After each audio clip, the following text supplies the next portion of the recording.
Day 72, Zion National Park.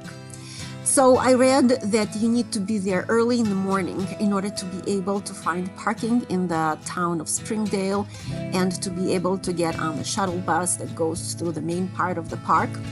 And even though I'm not a morning person at all, at 7 I was on the road with dozens of other cars going in the same direction. And although Zion was majestic, but I think it was overhyped as well and definitely overmobbed, and I don't know which one is the cause and which one is the effect. But anyway, there are too many people for my taste, and it gets so bad that you can't even drive through the Virgin River Valley, which is the canyon and the main attraction of the park. You need to take a shuttle.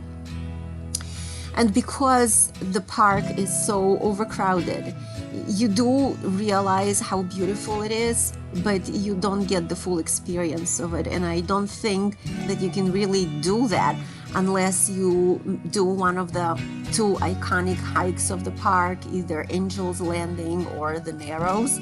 And I was not in physical shape for either one of them, so I guess that will have to stay on the list of things to do. But the main feeling that you take out of all the mighty 5 Utah's national parks is that you are in a cathedral, in this majestic temple of serenity and beauty that was built, created by nature. And Zion has this amazing combination of these tall red cliffs and a deep valley, and beautiful green forest growing out of the bright red soil, and water. There's the Virgin River and a little tiny tributaries of it all over with the tiny waterfalls. And I was there early in the morning, so the light played these amazing tricks with lighting up the cliff faces in bright red or bright yellow. And then as you drive in the shuttle through the canyon, you actually see clouds perching on top of some of the taller cliffs. So yes, Zion was absolutely beautiful. In my opinion, other Mighty 5 parks are more beautiful, but again, everything is subjective. And in any case, I was just very happy that I was able to see it and check it off my list. And then I got back into my car, and you enter the park again, but this time you go into something called Zion to Mount Carmel Road, which is this beautiful road that first climbs the cliffs around Zion, and then it goes into a Mount Carmel tunnel, which is over a mile long. And once you come out on the other side, it's wide open road again through the red cliffs and through the beautiful Utah scenery towards Bryce Canyon National Park. So on the road, of course, I hit a lot of interesting and very picturesque places. But before I got to Bryce Canyon National Park, I had one more stop to make on the way. And that was a little town of Panguitch, Utah.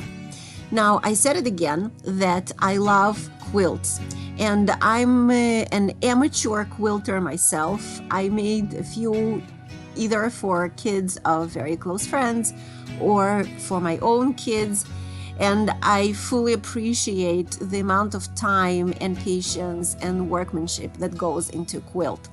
So when I heard the story of Panguitch, I realized I absolutely have to go and visit it. And the town was founded in the late 1800s, well, about 1870, by Mormons in Utah. And during an especially harsh winter, they literally started running out of supplies and going hungry.